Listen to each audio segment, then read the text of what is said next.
Corona পরিস্থিতিতে ক্ষতিগ্রস্ত রপ্তানিমুখী শিল্পের ১,৭৯৪ জন শ্রমিক পেয়েছেন বিদেশি প্রণোদনার অর্থ। প্রথম ধাপে ৩,০০০ টাকা করে ৩ মাস প্রণোদনা দেওয়া হচ্ছে। পর্যায়ক্রমে আরও অন্তত ৮,০০০ শ্রমিক পাবেন আর্থিক সহায়তা। এতে তহবিল দিয়ে সহযোগিতা করছে ইউরোপীয় ইউনিয়ন এবং জার্মান সরকার। মঙ্গলবার বিকেলে এই কর্মসূচির উদ্বোধন করেন শ্রম প্রতিমন্ত্রী মুনুজান সুফিয়ান। করোনার প্রভাবে দেশের বিভিন্ন শিল্প কারখানায় উৎপাদন বন্ধ থাকায় চাকরি হারান রপ্তানিমুখী বিভিন্ন শিল্পের অনেক শ্রমিক। তাদের সহায়তার জন্য যৌথভাবে ১১,৩০,০০,০০০ দিচ্ছে ইউরোপীয় ইউনিয়ন ও জার্মান সরকার, আর তা বাস্তবায়ন করছে শ্রম মন্ত্রণালয়। এই তহবিলের আওতায় রপ্তানিমুখী ৪টি খাতের সংগঠনের পক্ষ থেকে ৭,৩৯০ জন শ্রমিকের একটি তালিকা দেওয়া হয়েছে।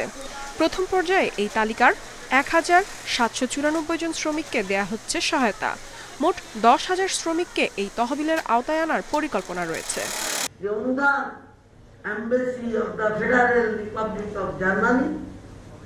এবং ইউরোপিয়ান ইউনিয়ন যে সহযোগিতা দিয়েছে, এটা ২৪ ঘন্টার মধ্যে এই শ্রমিকদের মধ্যে চলে যাবে।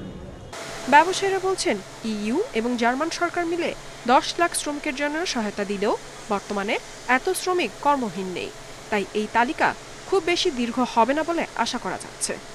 এরপরে আরো ৩০,০০০ কোটি টাকা সহ বিভিন্ন মোট সরকারের অর্থ মন্ত্রণালয় থেকে প্রায় ১৯টি প্যাকেজ ঘোষণা করা হয়েছে। ১৯টি প্যাকেজের মধ্যে দিয়ে বিভিন্ন সেক্টরকে আর্থিকভাবে সহায়তা করার উদ্যোগ গ্রহণ করা হয়েছে। তৈরি পোশাক খাতের আরেক সংগঠন বিকেএমই এর তথ্য মতে করোনার কারণে সর্বোচ্চ বেকার শ্রমিকের সংখ্যা ৩০,০০০-এর বেশি নয়। ইফাতারা, ইন্ডিপেন্ডেন্ট নিউজ।